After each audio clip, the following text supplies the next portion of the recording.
지난주에 이제 예수님께서 죽었던 나사로를 살리시는 그 장면을 우리가 좀 중심으로 해서 말씀을 들었습니다. 무덤에 갇힌 지 나흘이나 되었는데 예수님께서 찾아오셨고, 나는 부활이요 생명이다. 나를 믿는 자는 죽어도 살고 또 살아서부터 나를 믿는 사람은 영원히 죽지 않는다라는 이 말씀을 하시면서 또 무덤을 향해 나사로야 나오라고 외치시는데, 머리부터 발끝까지 온몸을 세마포로 둘러싸고 있던 그 시신이 걸어 나오게 됩니다. 그리고 예수님께서는 저를 풀어놓아 자유케 하라라고 하는 이 말씀을 하시면서 나사로에게 새로운 생명을 주시는 그 모습들을 우리가 지난주 살펴봤습니다. 그리고 오늘 말씀에서 보니까 1절에서요, 유월절 엿새 전에 예수께서 베다니에 가셨다. 그곳은 예수께서 죽은 사람 가운데에 살리신 나사로가 있는 곳이다.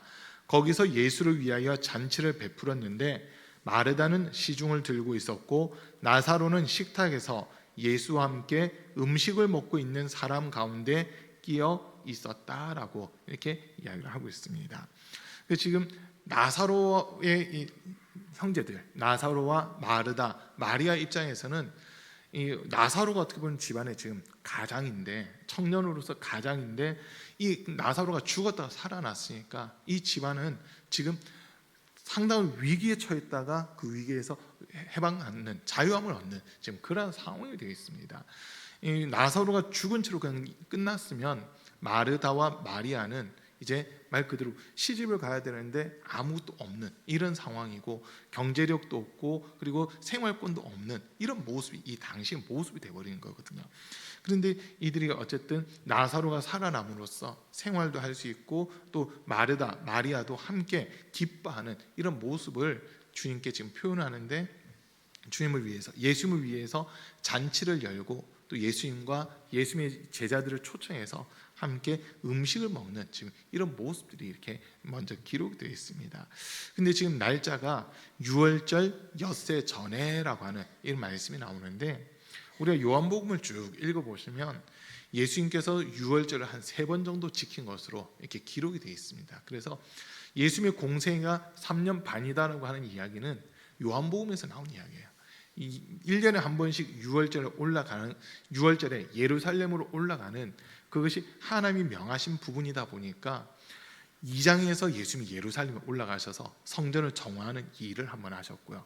그리고 7장에서도 예수님이 예루살렘에 한번 또 올라가시는 그 일들이 있었고, 요한복음에서만 보면 예수님이 예루살렘에 한 3번 내지 4번 정도 이렇게 올라간 것으로 기록되는데, 그 중에 3번은 유월절이다라고 이렇게 명시가 되어 있습니다.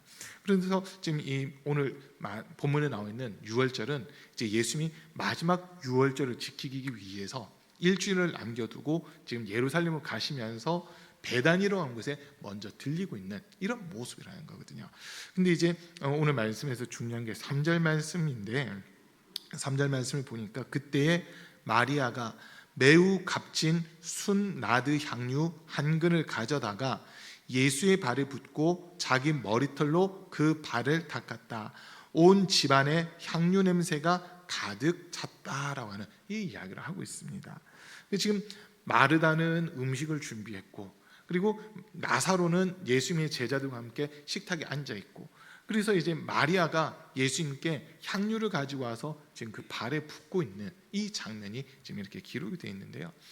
그 지금 5절 말씀에서 보면 가룟유다가 이런 얘기를 합니다. 이 향유를 300데나리온에 팔아서 가난한 사람들에게 주지 않고 왜 이렇게 낭비하는가라고 하는 이런 이야기를 하고 있거든요. 그러니까 지금 이 나드 향유 옥합이라고 되어 있는데, 나드 향유가 아주 구하기가 힘든 거래요. 아주 구하기가 힘들고, 이게 나드라고 하는 그 식물의 뿌리를 캐가지고 그거로 이렇게 향을 만드는 건데 아주 귀하답니다. 아주 귀한데, 그 뿌리 자체만 가지고도, 향을 만들기 전에 그 뿌리 자체만으로도 가격이 뭐 한 뿌리 해가지고 그게 이 당시 가격으로 10데나리온에서 15데나리온 정도, 그 정도 되는 가격이라는 거예요. 그 한 데나리온이라고 하면 노동자의 하루 품삯이거든요. 노동자의 하루 품삯이니까 이거는 그래도 꽤 많은 비싼 그런 비용인데, 이거를 이제 향으로 만들게 됐을 때는 그 가격이 10배 이상 이렇게 올라가는 그런 모습들이 있다는 거예요. 근데 그냥 향유가 아니라 값진 순나드 향유라고 되어 있잖아요. 순나드 향유라고 하는 이 말은 다른 불순물들이 하나도 섞이지 않고 나드라고 하는 그 귀한 식물을 가지고만 이렇게 향유를 지금 만들었다라고 하는 거거든요. 좀 액체로 된 듯한 그런 느낌일 수도 있는데, 어쨌든 이거를 지금 예수님의 발에 붓고 그리고 또 자기의 머리털로 예수님의 발을 닦고 있는 이런 모습들이 지금 기록이 되어 있습니다. 근데 지금 가룟 유다가 이 향유 가격을 300데나리온이라고 이렇게 지목을 하고 있는데, 300데나리온이면 이 당시 노동자가 1년 동안 벌어야 되는 연봉이라고 보시면 돼요. 1년의 연봉이라고 보시면 되는데, 그만큼이나 비싼 것을 예수님에게 이렇게 부었을 때 가룟 유다의 반응이 이것을 낭비한다라고 하는 그 이야기를 지금 하고 있습니다. 자, 그런데 지금 이 마르다, 마리아, 나사로 이 사람들은 지금 예수님만 생각하면 너무 감사한 거예요. 예수님만 생각하면 너무 감사해요. 왜냐하면 죽은 오라버니인 나사로를 예수님이 살려주셨거든요. 나사로에게 새로운 생명을 주셨고, 이 가정에 아무런 소망이 없고 아무런 희망이 없던 이 가정에 주님이 다시 소망을 불어넣으시는 이런 모습이 있었기 때문에 주님께 받은 은혜가 너무나도 크다 보니까 그것을 무엇으로라도 갚고 싶다는 이 마음에서부터 예수님을 위해서 잔치를 준비하고, 마르다는 음식을 준비하고, 또 이 마리아는 자기가 가진 가장 귀한 것을 예수님께 아낌없이 드리고 있는 지금 이런 모습이라는 거거든요. 저와 여러분들이 신앙생활을 하는데 먼저 우리가 인정해야 될 게 뭐냐면, 우리 주님으로 말미암아 우리가 새 생명 얻었다고 하는 거, 이거를 우리는 인정해야 되는 겁니다. 요한복음 5장에서 말씀을 보면 우리를 사망에서 생명으로 옮겨 주셨다라고 그렇게 표현하고 있거든요. 이 말은 바꿔서 얘기하면 우리가 예수 믿기 전에는 죄악 가운데 거하고 있었던 그러한 삶의 모습이었습니다. 요한 1서 3장에 있는 표현을 보면 죄를 짓는 사람은 불법을 행하나니 죄는 불법이다. 죄를 짓는 자는 마귀에게 속하나니라고 하는 이런 말씀을 우리에게 주고 있습니다. 마귀라는 영적 존재는요, 우리한테 할 수 있는 게 아무도 없어요. 아무도 없고 자기가 가지고 있었던 권세들을 이미 다 잃어버리고 다 빼앗긴 존재가 마귀라는 존재거든요. 두 가지 권세를 가지고 있었습니다. 두 가지 권세를 가지고 있었는데, 첫 번째 권세는 공중권세라고 하는 거거든요. 공중권세인데 요한계시록 12장에서 보면 하늘에 큰 전쟁이 있었다고 되어 있어요. 하나님의 천사인 미가엘과 그의 사자들이 이 용과 그의 사자들과 싸움을 하는데, 용과 그의 사자들이 미가엘과 그의 사자들을 이기지 못하고 하늘에서 있을 곳을 얻지 못하여 땅으로 내어 쫓기게 됩니다. 하늘에서 있을 곳을 얻지 못했다, 이 말이 그동안 가지고 있었던 공중권세를 모두 다 잃어버리고 빼앗겼다라고 하는 그 말이거든요. 그리고 두 번째로 가지고 있었던 권세가 뭐냐면 사망권세입니다. 좀 전에 제가 읽었던 요한 1서 3장의 말씀을 보면 죄를 짓는 자는 마귀에게 속하나니라고 되어 있고, 로마서 6장 23절에서는 죄의 값은 사망이요라고 우리에게 명확하게 일러주고 있습니다. 그리고 또 야고보서에서도 욕심이 잉태한즉 죄를 낳고 죄가 장사한즉 사망을 낳는다라고 하는 이 말씀을 주시는데, 죄의 결과는 반드시 사망으로 끝난다라고 하는 거거든요. 그래서 마귀는 우리로 하여금 죄 지을 수밖에 없도록 환경을 만들고 상황을 만들고 있어요. 그래서 저와 여러분들이 예수를 믿기 전에는 죄가 우리 안에서 왕노릇하고 있었기 때문에 마귀는 그 죄로 말미암아 사망 권세를 가지고 우리에게 모든 사망을 부릴 수 있는 그런 상황이었다는 거거든요. 그렇지만 우리 예수님이 이 마귀가 부릴 수 있는 그 사망 권세를 죄 있는 자들에게만 사용을 해야 되는데, 죄 없는 예수님을 십자가에 못 박았잖아요. 예수는 죄가 없기 때문에 죽을 수 없는 분이신데 그분이 십자가에서 대신 죽으셨기 때문에 이 마귀는 자기가 가지고 있었던 모든 사망 권세를 다 빼앗기게 된 겁니다. 이게 인정되세요? 사망 권세를 빼앗겼어요. 그리고 예수님이 그것을 증명하신 게, 그는 사망에 묶여 있을 수 없었기에 3일 만에 부활을 하시고 영원한 생명의 주인이 되셨다는 것을 우리에게 나타내 주신 겁니다.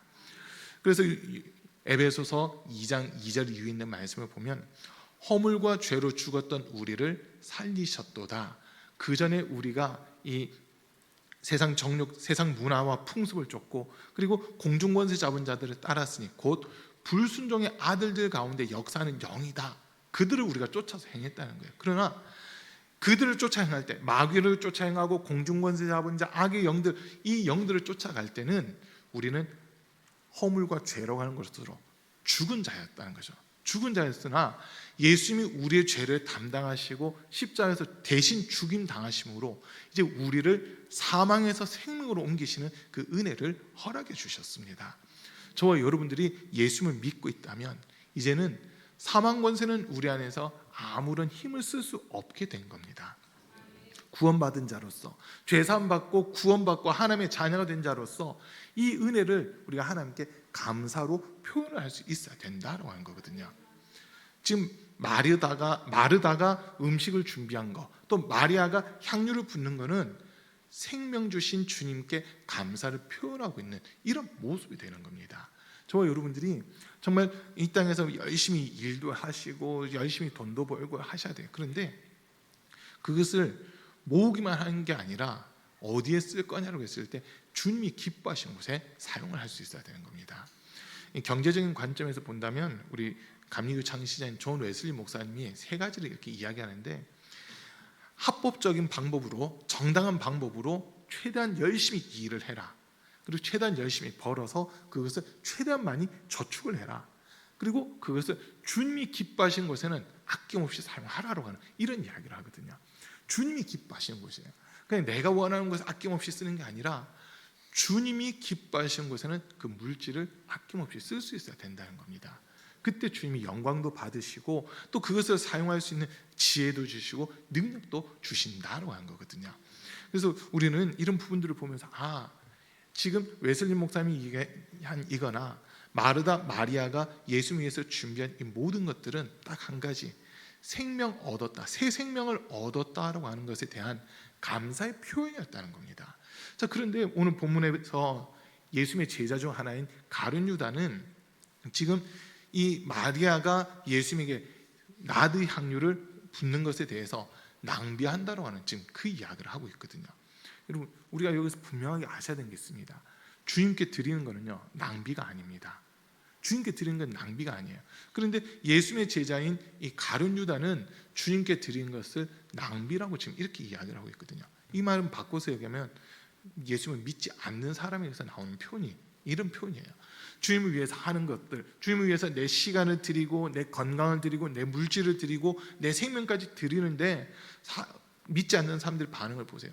어리석게 오늘 같은 일요일 날 늦게까지 자고 쉬어야지 왜 아침부터 그렇게 교회 가냐, 이런 얘기 분명 들릴 수 있어요. 그리고 어떻게 또 11조를 하나님께 올려드리느냐, 막 이런 이야기를 하는 사람들도 있어요. 믿지 않는 사람들, 교회를 반대하고 이렇게 교회를 비난하는 사람들이 교회를 뭐라고 하냐면요, 기독교를 가리켜서 개독교라고 막 그런 얘기를 해야 되잖아요. 개독교를 해요. 그리고 목사를 가리켜서 목회자들을 가리켜서 목사가 아니라 먹사라고 막 그렇게까지 비난을 해요. 교회는 돈만 밝힌다면서 그렇게 막 욕을 하거든요. 그들의 눈은 그렇게 보일 수밖에 없어요. 왜냐하면 그들의 기준에서는 제일 귀중한 게 돈이거든요. 제일 귀중한 게 돈인데 그 돈을 교회에 아낌없이 막 내고 이러니까 교회 다니는 사람들을 어리석다라고 그렇게 보고 있는 겁니다. 자, 그런데 저와 여러분들은 주님 앞에 나오는 것이 기쁨이고 주님 앞에서 예배드리고 또 주님 앞에서 충성하는 것이 기쁨이잖아요. 왜냐하면 주님이 우리를 구원해 주셨다는 것이 너무나도 분명한 사건이다 보니까 내가 죄와 허물로 죽을 수밖에 없었고 저주, 질병, 가난이 내 속에서 왕노릇할 수밖에 없었지만 주님이 나를 건져주셨고 사망에서 생명으로 옮겨주신 것이 너무나도 감사하다 보니까 나를 구원해 주신 주님을 위해서 내 시간도 드리는 거고 내 물질도 드리는 거고 내 건강도 드리는 거고 내 생명도 드리는 거거든요. 드리는데 이왕 드릴 거 주님이 기쁘게 받으실 수 있는 그런 모습으로 우리가 드려야 된다고 하는 겁니다. 오늘 새벽기도 나오셨던 분들 말씀 보셨는데 하나님께 모세가 이제 이스라엘 백성들에게 성막을 만들 그 재료들이 이런 것들이 필요하다라고 하면서 자원하는 마음으로 그것을 하나님께 드리십시오라고 이야기를 하거든요. 그러니까 사람들이 집에 있는 금, 은, 동, 그리고 구리라든지 뭐 이런 것들부터 시작해서 또 집에 그 아카시아 나무가 있으면 아카시아 나무를, 또 여인들은 직접 실을 떠가지고 청색실, 자색실, 홍색실, 그리고 가네기 꽃 배실 이런 것들을 다 직접 준비를 하는 거예요. 그리고 노시 필요하다면 여인들이 자기들이 썼던 거울들을 주님 앞에 다 들여서 그것을 녹여가지고 물두멍도 만들고 그리고 제단을 이렇게 덮는 그런 것들로 만들어가는 이런 모습들이 있었거든요. 그걸 쭉 보면서 이 사람들이 왜 이렇게까지 하나님 앞에 드릴 수 있었을까라고 했을 때 대답은 딱 한 개였습니다. 하나님이 그들을 애굽에서부터 구원해 주셨고 그들에게 가나안이라고 하는 약속의 땅을 보여주시면서 너희가 갈 곳은 저곳이다, 너희는 이제 종이 아니라 자유자다라고 하는 것을 선언하셨을 때 이들이 처음에는 믿지 못하다 보니까 원망도 하고 불평도 했어요. 그러나 하나님의 살아계심이 너무나도 명확하고 하나님이 이스라엘 백성들과 함께 가겠다고 하신 그 약속의 말씀을 듣고는 하나님만이 우리의 구원자시니까 우리가 가진 것을 주님께 아낌없이 드려야 되겠다고 하면서 기쁜 마음으로, 자원하는 마음으로 주님께 드리게 되거든요. 출애굽기 36장에서 보면 너무나도 많이 거쳐져서 모세가 이제 그만 가져오라고까지 외치는 이런 모습들이 있습니다. 우리가 주님께 받은 은혜를 생각하면요, 주님께 받은 은혜를 먼저 생각하시면 주님께 드리는 것이 결코 아깝지 않다라고 하는 것을 인정하게 되는 거거든요. 근데 주님께 받은 은혜가 없어요. 또는 주님께 받은 은혜를 생각이 안 나잖아요. 주님 앞에 드리려고 해도 머뭇머뭇하게 되더라고요. 머뭇머뭇하게 돼요. 그런 모습들을 이렇게 보면서 지금 나사로, 마르다, 마리아 이 사람들은 우리 예수님의 은혜, 그 살려주신 생명의 은혜를 제대로 인정하고 있구나라고 하는 이 모습을 우리가 보게 되는 겁니다. 우리 사랑하는 성도님들도 하루하루 살아가면서 주님이 나를 피로 값주고 사서 나를 사망에서 생명으로 옮겨주셨고 종에서 자녀로 내 신분을 바꿔주셨다고 하는 것을 확실히 인정하는 분명한 믿음 가질 수 있기를 축복합니다. 이것만 분명하면요, 우리는 소위 자존감이라는 부분이 높아질 수 있어요. 나는 세상의 기준을 볼 때는 내세울 수 있는 게 별로 없어요. 내세울 수 있는 게 별로 없지만 하나님의 기준에서 볼 때는 독생자이신 예수의 피로 값주고 산 하나님의 자녀가 된 거거든요. 예수님의 피와 예수님과 우리를 맞바꾸셔가지고 하나님은 우리를 자녀 삼아 주셨잖아요.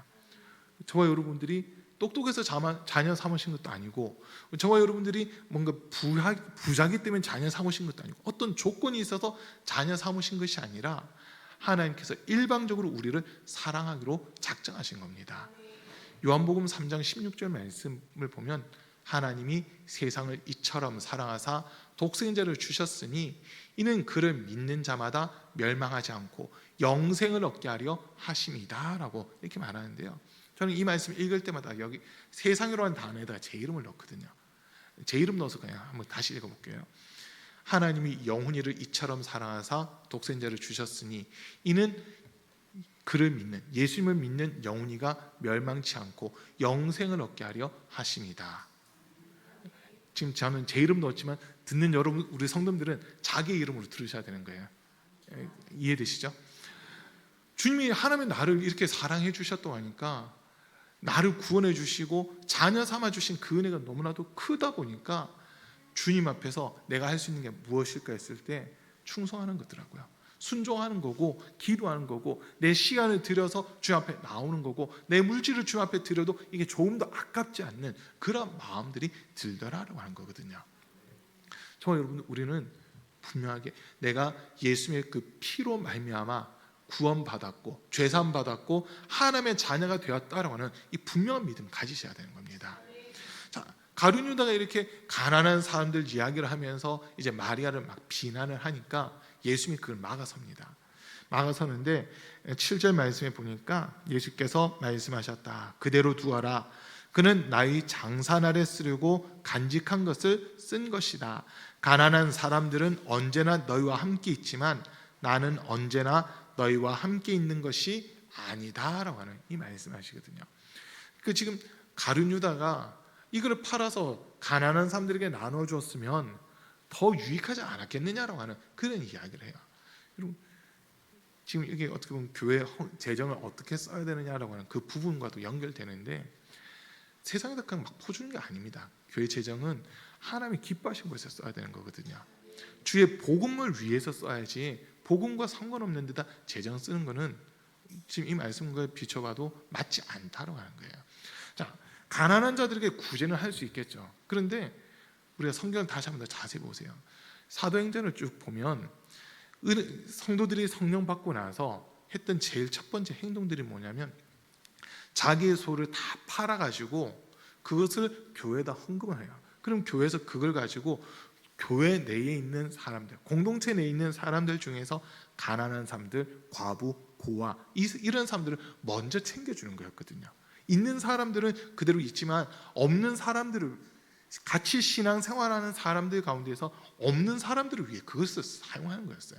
세상에 그냥 없는 사람들이 아니라 이 공동체 안에서 가지지 못했던 사람들, 그들을 위해서 이 물질을 사용해 나가는 그런 모습들이 있었거든요. 그러다 보니까 서로의 필요를 채워주고 충족시켜주면서 교회가 점점 힘을 얻고 부흥해가는 그런 역사들이 있었던 겁니다. 세상에다 돈을 쓴 게 아니라 주님의 피로 값주고 세우신 이 교회 공동체를 위해서 물질을 사용하는 그런 부분들이었거든요.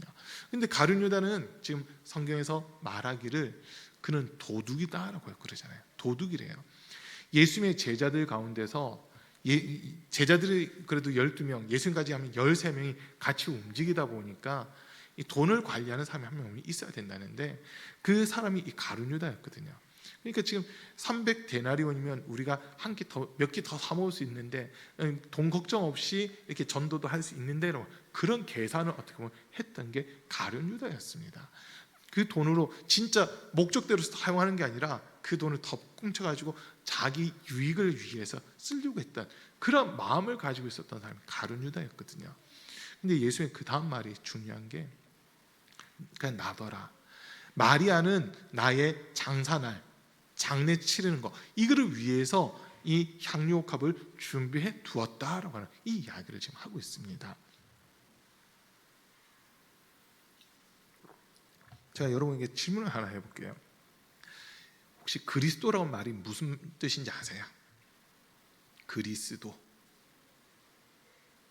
기름 부음을 받았다는 뜻이거든요. 기름 부음 받았는데, 예수님이, 우리가 예수님을 가리켜서 예수 그리스도다라고 그렇게 표현하는데, 예수님이 기름 부음 받은 게 언젠가요?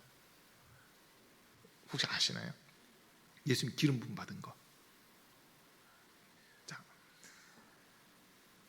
왕을 세울 때든 선지자를 세울 때든 제사장을 세울 때든 그때 기름을 붓게 되는데, 예수님은 사실 기름 부음 받은 적은 없었어요. 세례 요한에게 세례를 받고 나서부터 성령이 함께 하시면서 회개하라 천국이 가까이 왔다라고 복음을 전하기 시작하셨지만, 그 누구에게 기름 부음 받은 적이 없었거든요. 그러면 지금 오늘 이 사건이 예수님이 유일하게 기름 부음 받는 사건인 겁니다. 기름 부음을 받는 거예요. 기름 부음을 받았다는 말이 그리스도가 됐다는 말이거든요. 예수님이 십자가에서 죽으신 것은 두 가지 때문에 죽으신 건데, 겉으로 드러난 거는 그냥 자칭 유대인의 왕 뭐 이런 의미였겠지만, 진짜 예수님이 십자가에서 죽으셔야 되는 이유는 두 가지예요. 하나는 하나님의 아들로서 죽임 당하셔야 되는 거고, 두 번째는 그리스도로서 죽임을 당하셔야 되는 거였거든요. 이거 인정되세요? 좀 어렵죠. 마태복음 16장에서 보면 베드로가 주는 그리스도시요 살아계신 하나님의 아들이십니다라고 고백했을 때, 그때 예수님이 하신 말씀이, 바요나 시몬아 너가 복이 있구나. 이를 알게 한 이는 혈육이 아니요 하늘에 계신 내 아버지시다. 너는 베드로다. 이 반석 위에 내 교회를 세우리니 음부의 권세가 이기지 못하리라라고 하는 이런 말씀을 주시면서, 예수님이 바로 첫 번째로 이제 우리가 예루살렘으로 가게 될 거고, 그곳에서 인자는 사람들에게 잡혀서 죽게 될 것이다. 그러나 3일 만에 다시 살아날 것이다 라고 하는 죽음과 부활에 대한 이야기를 처음 하세요. 그리스도로 인정받았을 때 그 얘기를 처음 하셨고요. 마태복음 18장에서 보면 예수님이 높은 산 꼭대기로 올라가셔가지고 그 모습이 변화가 되시잖아요. 변화가 되시고, 그때 이제 베드로, 야고보, 요한 세 사람의 제자가 그 모습을 보는데, 예수님의 좌우에 모세와 엘리야가 나타나서 예수님과 대화를 나누는 그 장면들이 있었거든요. 그때 그 모습들이 지나가고 나서 하나님이 이는 내가 사랑하는 아들이니 너는 그의 말을 들으라라고 하는 이 음성까지 다 지나가고 나서 예수님이 제자들이 두 번째로 우리가 예루살렘 가서 이제 내가 죽게 된다, 사람들에게 잡혀서 죽게 된다는 두 번째 말씀하시거든요. 그리고 세 번째 말씀이 어떻게 보면 오늘 이 사건 이후예요. 기름 부음을 받고 이 마리아라고 하는 여인을 통해서 이 머리가 됐든 발이 됐든, 마태복음과 마가복음에서는 이 마리아가 나사로의 동생이 아니라 베다니 문둥병자였던 시몬의 누이 마리아라고 그렇게 표현하고 있고, 누가복음에서는 죄인이었던 한 여인 이렇게 표현하고 있습니다. 그런데 어쨌든 마태, 마가, 누가복음에서 또 보면 예수님의 뒤에 와서 예수님 머리에 이 여인이 기름을 붓는 것으로 이렇게 되어 있거든요. 그러고 나서 그 다음 장면이 뭐냐, 예루살렘에 들어가시면서 예수님이 자신의 죽음에 대해서, 죽음과 부활에 대해서 세 번째로 이야기를 하시는 이런 모습들이 기록되어 있는 겁니다. 지금 이 흐름들을 쭉 놓고 봤을 때 예수님이 십자가에서 죽으신 것은 첫 번째는 하나님의 아들로서 죽어야 된다는 거고, 두 번째는 그리스도로서 죽어야 된다고 하는 거였거든요. 그런데 아무도 예수님을 그리스도로 인정한 적이 없었다는 거예요. 그래서 이 여인이 자기가 가지고 있는 향유를 가지고 예수님에게 기름을 부음으로써 그저서 그리스도라고 하는 이 호칭이 제대로 사용될 수 있는 그 모습이 된 거거든요. 예수님은 지금 알고 계시는 거예요. 이제 예루살렘 들어가게 되면 이번 이 유월절에 내가 유월절 양이 돼서 죽게 된다라고 하는 것을 정확하게 알고 계셨거든요. 그러다 보니까 이 여인이 하는 이 일을 가룟 유다가 말한 것처럼 그 팔아서 가난한 사람들 줘, 나 생각 안 해도 돼, 이렇게 하신 것이 아니라 나더라, 지금 이 여인은 나의 장례식을 지금 준비하고 있는 거다. 내가 그리스도로서 죽어야 되는데 나에게 기름을 부어서 나를 그리스도로 인정하고 있는 거다라고 하는 어떻게 보면 이런 이야기를 예수님이 지금 하고 계시는 거거든요. 그래서 예수님이 그 죽음을 준비하는 자세가 이 여인 마리아에게서 나타났다고 하는 거예요. 그러니까 예수님이 다른 복음서들 마태, 마가복음에서 보면 이 여인이 행한 일을 복음이 전파되는 곳마다 함께 전하라고 하는 그 말씀을 하시잖아요. 그거는 이 여인만 예수님에게 기름을 부어서 예수님을 진짜 그리스도로 인정하는 그 모습이었다는 거거든요. 그 모습이었던 거예요. 그래서 오늘 이 본문을 보면서 이 마리아는 먼저는 이 가정이 예수님으로 말미암아 새 생명 얻고 구원 얻었다라고 하는 것을 주님께 감사하는 그 모습이었고, 두 번째는 예수님의 죽음을 기억하는 이런 모습이었다는 거거든요. 우리 사랑하는 성도님들 삶도 이 두 가지 모습이 있어야 되는 겁니다. 예수님으로 말미암아 우리가 죄사함 받고 하나님의 자녀가 되었다는 것을 인정하는 그 믿음에서부터 감사가 나와야 되는 거고요. 그리고 두 번째는 예수님의 죽음을 항상 내 몸에 짊어졌다라고 하는 바울의 고백 같은 이 고백이 우리 성도들의 고백이 되어야 되는 겁니다. 예수님으로 말미암아 우리가 죄사함 받고 영생함을 얻고 하나님의 자녀가 되었고, 예수님의 그 피로 말미암아 이제 우리가 새 사람이 되었다면 우리가 주님 앞에서 충성하는 거, 이것이 아까운 게 아니라는 거거든요. 더 하지 못해서 안타까울 뿐이지 정말 주님 앞에 더 서려고 몸부림치는 이런 모습이 된다라고 하는 겁니다. 목회를 하면서 보니까요, 하나님이 회개를 참 많이 시키시더라고요. 회개 기도를 많이 시키시는데, 처음에는 제가 몰랐던 거, 무지했던 거 가지고 회개를 해요. 또 말씀에서 벗어나 있었던 큰 것들 가지고 회개하는데, 행위적인 부분에서 했냐 안 했냐 이거 가지고 회개를 하거든요. 그런데 한참 회개하다 보면 큰 줄을 안 지은 것 같아요. 큰 줄을 안 지은 것 같은데 기도하다 보면요, 회개하라 하는 마음 주시거든요. 그럼 뭘 가지고 회개해야 돼요? 이제 그 회개할 제목을 찾다 보면요, 가르쳐 주신 게 한 가지 있어요. 그게 뭐냐, 한 게 아니라 더 잘하지 못한 거, 하나님의 마음을 더 기쁘시게 하지 못한 거, 그거 가지고 또 회개하라고 하는 그 마음을 주시더라고요. 네? 이렇게 하면 되는 거 아니에요? 했더니, 너 그거 할 때 온 마음 다 했어? 온 힘 다 했어? 이제 그렇게 질문이 주어지는 거예요. 주님 앞에서 한다고는 했지만 주님이 오케이 하실 만큼 해야 되는데, 주님이 잘했다고 하실 만큼 해야 되는데, 나 스스로가 이만큼이면 주님 기뻐하실 거야, 이만큼이면 주님 기뻐하실 거야 라고 하면서 내가 세운 어떤 기준, 그걸 안 넘어가려고 막 하는 거예요. 그거 가지고 주님 책망하시더라고요.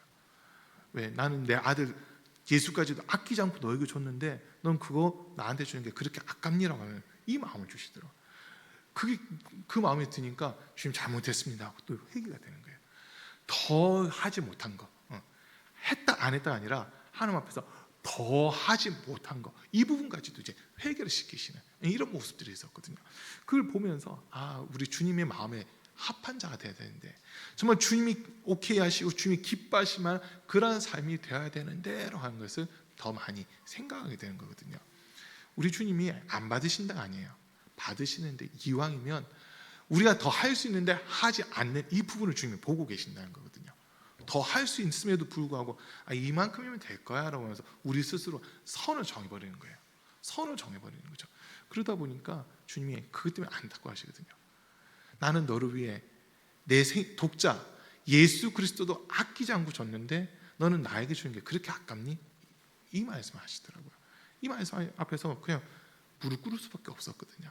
우리 사랑하는 성도님들, 우리는요 주님 앞에 왜 충성해야 되느냐, 왜 주일 지켜야 되느냐, 왜 11조 해야 되느냐, 왜 헌금해야 되느냐 이랬을 때 대답은 딱 한 개밖에 없습니다. 예수님으로 말미암아 새 생명 얻었기 때문입니다. 예수님으로 말미암아 우리가 영생을 얻었기 때문이에요. 내가 죽어야 되는데 예수님이 대신 죽임 당하셨기 때문에 우리가 주님 앞에서 충성도 하는 거고 예배도 드리는 거고 헌금도 드리는 거고 기도도 하는 겁니다. 우리 신앙생활의 모든 것들은 예수님의 죽음 그리고 피 흘리심 이것 때문에 우리가 새로워졌다라고 하는 이 믿음의 고백에서부터 시작이 돼야 되는 거거든요. 그걸 주님이 기쁘게 받으신다라고 하는 겁니다. 바리새인들처럼 이만큼 했어요가 아니라 주님 이만큼 했지만 주님 앞에서 아직도 부족합니다라고 하는 이런 자세를 우리가 가져야 되는 거거든요. 다른 사람들과 비교하라는 게 아니에요. 우리 주님은 그거 원하지 않으세요. 옆에 사람이 이만큼 했으니까 나도 이만큼 해야지, 그게 아니라 그건 그 사람과 하는 거의 관계고 주님이 나에게 요구하신 분량들이 있거든요. 마리아에게는 300데나리온이나 되는 순나드 향유, 이거를 주님이 어떻게 보면 요구를 하신 거고, 마르다에게는 자기가 직접 요리를 하는 이런 부분들. 마르다는 항상 누가복음에서도 보면 예수님의 집에 마르다의 집에 예수님이 찾아오셨을 때 마르다는 음식을 준비하기에 바쁘고 분주하잖아요. 근데 마리아는 예수님 앞에 앉아서 예수님 말씀을 듣고 하는 이런 부분들이 있었거든요. 마르다가 우리 교회 여성교회 회원들처럼요 요리를 잘하는 사람이에요. 요리를 엄청나게 잘해요. 그러다 보니까 어떻게든 예수님 대접하려고 하는 그런 마음을 가지고 있었거든요. 지금 그걸 그대로 받으시는 거예요.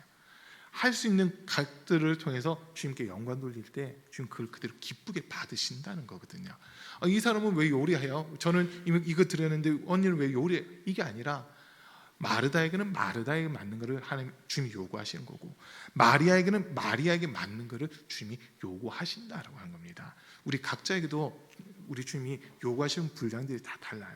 어떤 사람에게는 하나를 요구할 수 있는데 어떤 사람은 10개를 요구하실 수도 있거든요. 그거는 주님의 은혜를 경험한 만큼 주님이 마음에 감동을 주시는 그런 부분들이라는 겁니다. 이왕이면 우리 성도님들이 주님의 은혜를 더 많이 경험하고 더 깊이 경험할 수 있는 그런 은혜가 있기를 주님으로 간절히 축복합니다. 우리 잠깐 기도하는 시간 갖겠습니다. 오늘 말씀 들은 걸 생각하시면서요, 마리아가 주님께 이렇게 헌신하는 것은 정말 새 생명 얻었기 때문인데 주님께서 정말 우리에게도 내가 새 생명 예수님으로 말미암아 새 생명 얻었고 죄산 받았고 구원 받았다고 하는 것을 인정하는 믿음 갖게 해 주십시오. 그리고 정말 예수님이 자신의 죽음을 위해 우리에게 이렇게 아끼지 않고 자신의 생명까지도 아끼지 않고 주셨는데 우리가 주님 앞에 충성하는 것들이 헛되지 않게 하시고 아끼지 않도록 도와달라고, 또 우리가 정말 이 가룟유다 같은 마음이 혹시라도 있었다면 그런 마음을 용서해 달라고, 나를 구원해 주신 그 은혜를 늘 기억하게 해달라고 하면서 이 시간 주여 3번 부르고 우리 잠깐 기도하겠습니다. 주여